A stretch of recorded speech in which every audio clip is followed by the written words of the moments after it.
दिसंबर 2013 में ये घोषणा की गई थी कि WWE सऊदी अरब में शो आयोजित करेगा और अप्रैल 2014 में प्रमोशन ने रियाद में अपने पहले हाउस शो आयोजित किए। ये 3 अलग अलग शो ग्रीन हॉल स्टेडियम में थे। अक्टूबर 2015 में WWE ने जेद्दा में king Abdullah sports city sports hall में 3 हाउस शो आयोजित किए। नवंबर 2016 में WWE ग्रीन हॉल स्टेडियम में 2 गैर प्रसारित इवेंट्स के लिए लौटा, जिसमें 2017 में विशेष रूप से स्मैकडाउन ब्रांड के पहलवान शामिल थे।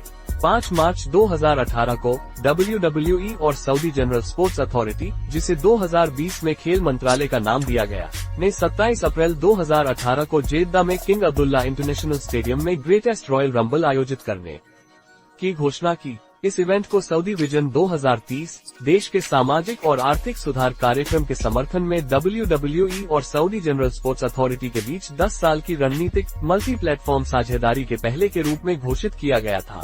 WWE ने 4 नवंबर 2019 को घोषणा की कि उसने 2027 तक जनरल एंटरटेनमेंट अथॉरिटी के साथ अपनी साझेदारी का विस्तार किया है, जिसके तहत वो सऊदी अरब में प्रति वर्ष 2 बड़े पैमाने पर इवेंट्स आयोजित करेगा। WWE को 2014 से 2019 के बीच महिला पहलवानों के बिना इवेंट्स आयोजित करने के लिए आलोचना मिली, क्योंकि सऊदी अरब में महिलाओं के अधिकारों पर प्रतिबंध के कारण वे प्रदर्शन नहीं कर सकती थी। ट्रिपल एच ने कहा, मैं समझता हूं कि लोग इसे सवाल कर रहे हैं, लेकिन हर संस्कृति अलग होती है और सिर्फ इसलिए कि आप इसके किसी पहलू से सहमत नहीं हैं, आप किसी देश को यह नहीं बता सकते कि वे चीजें कैसे संभालें। WWE दुनिया में महिलाओं के विकास के अग्रणी है और हमने महिलाओं के प्रतिस्पर्धा के बारे में चर्चा की है और उम्मीद है कि अगले कुछ वर्षों में वे करेंगे। 2017 में खेल इवेंट्स के लिए कानून में बदलाव के अनुरूप महिलाएं पुरुष अभिभावक के साथ WWE इवेंट्स में शामिल हो सकती थीं। ये क्राउन प्रिंस मोहम्मद बिन सलमान द्वारा सामाजिक परिवर्तनों की एक श्रृंखला के जवाब में था, जिन्होंने सार्वजनिक इवेंट से महिलाओं को पूरी तरह से प्रतिबंधित करने वाले पिछले कानून को निरस्त कर दिया। ग्रेटेस्ट रॉयल रंबल के दौरान WWE ने एक प्रचार वीडियो प्रसारित किया, जिसमें महिला पहलवानों को उनके रिंग गियर में दिखाया गया। सऊदी जनरल स्पोर्ट्स अथॉरिटी ने इवेंट में प्रसारित अश्लील सामग्री के लिए माफी जारी की। 2018 के दूसरे क्राउन ज्वेल इवेंट के दौरान रेनी यंग ने शो में टिप्पणी प्रदान की। उन्होंने 2019 सुपर शोडाउन में अपनी भूमिका दोहराई। 2019 सुपर शोडाउन से कुछ घंटे पहले रिपोर्ट्स आई कि WWE एक महिला मैच जोड़ने की कोशिश कर रहा था, जिसमें अलेक्सा ब्लिस का सामना नतालिया से होता। दोनों महिलाएं WWE के कर्मचारियों के साथ यात्रा पर शामिल हुई, लेकिन मैच को अंततः सऊदी अरब सरकार द्वारा अक्टूबर में अस्वीकार कर दिया गया। 30 जून 2019 को WWE ने घोषणा की कि 2019 क्राउन ज्वेल इवेंट के लिए नतालिया और लेसी इवांस के बीच एक मैच को मंजूरी दी गई थी, जिससे ये सऊदी अरब में पहला महिला मैच बन गया। इवेंट में इवांस ने अपने सामान्य रिंग पोशाक के बजाय एक पूरा बॉडी सूट पहना। नतालिया का सामान्य रिंग पोशाक एक पूरा बॉडी सूट है और दोनों ने अपनी WWE शर्ट्स के प्रचार के लिए टी-शर्ट्स पहनी।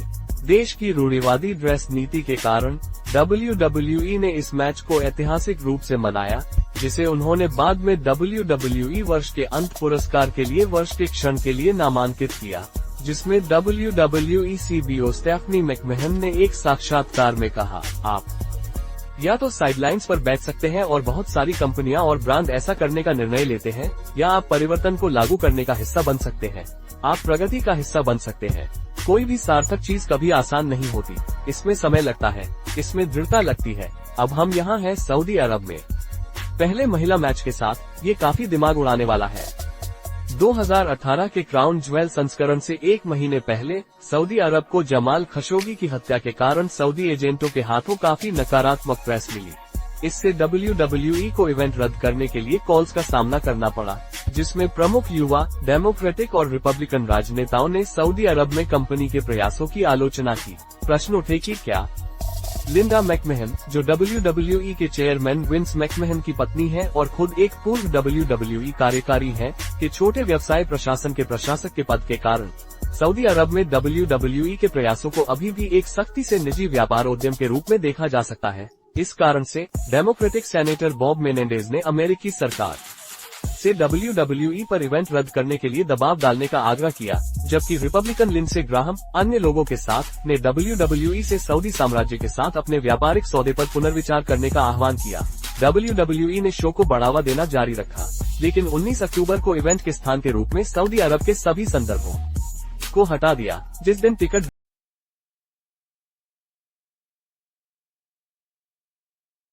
बिक्री के लिए जाने थे। सऊदी सरकार ने कॉन्सुलेट में खशोगी की मौत की पुष्टि की और WWE ने इवेंट पेज से टिकट जानकारी हटा दी। 25 अक्टूबर को WWE ने पुष्टि की कि इवेंट योजना के अनुसार जारी रहेगा, सामान्य खेल प्राधिकरण के साथ अनुबंधीय दायित्वों का हवाला देते हुए। मर्डर के बावजूद इवेंट को आगे बढ़ाने पर स्काई स्पोर्ट्स के साथ बात करते हुए स्टेफनी मैकमहन ने कहा कि यह एक अविश्वसनीय रूप से कठिन निर्णय था, लेकिन कहा कि अंत में ये सख्ती से एक व्यापारिक निर्णय था। क्राउन ज्वेल 2018 के दौरान डैनियल ब्रायन को WWE चैंपियनशिप के लिए एजे स्टाइल्स का सामना करना था, लेकिन उन्होंने खशोगी हत्या के कारण शो में काम करने से इनकार कर दिया। परिणामस्वरूप उनका टाइटल मैच 30 अक्टूबर के स्मैकडाउन एपिसोड में बढ़ा दिया गया और उनकी जगह समोआ जो ने ले ली। जॉन सीना, जो इवेंट में WWE वर्ल्ड कप में भाग लेने के लिए निर्धारित थे और ग्रेटेस्ट रॉयल रंबल के दौरान सऊदी अरब में प्रतिस्पर्धा करने को सम्मान और विशेषाधिकार कहा था, को बॉबी लैशली द्वारा प्रतिस्थापित किया गया क्योंकि उन्होंने खशोगी हत्या के बाद शो में काम करने से इनकार कर दिया।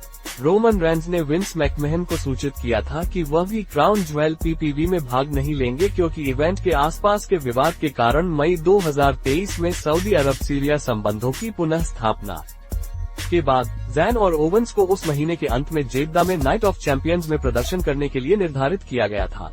ये बदले में जैन का अप्रैल 2014 में एक WWE लाइव टूर के बाद से पहला सऊदी इवेंट था और ओवेंस का अप्रैल 2018 में ग्रेटेस्ट रॉयल रंबल के बाद से पहला सऊदी इवेंट था। 2019 में क्राउन ज्वेल के बाद लगभग 200 WWE कर्मचारियों, जिनमें प्रदर्शनकारी और अन्य स्टाफ शामिल थे, को ले जाने वाली एक चार्टर फ्लाइट किंग फहद अंतर्राष्ट्रीय हवाई अड्डे पर कई घंटों के लिए विलंबित हो गई। WWE और एयरलाइन एटलस एयर ने आधिकारिक तौर पर कहा कि उड़ान को यांत्रिक मुद्दों के कारण ग्राउंड किया गया था और कुश्ती पत्रकार डेव मेल्जर ने सुझाव दिया कि सऊदी सरकार के साथ पिछले शो के लिए WWE को भुगतान न करने के विवादों के कारण विलंब में योगदान दिया गया, जिसमें सऊदी सैन्य पुलिस की उपस्थिति भी शामिल थी। 20 WWE कर्मचारियों, जिनमें CEO विंस मैकमहन और 12 पहलवान शामिल थे, ने संयुक्त राज्य अमेरिका के लिए अपनी खुद की उड़ानें बुक की। क्राउन ज्वेल का विवाद का इतिहास है, लेकिन ये हर साल होता रहता है।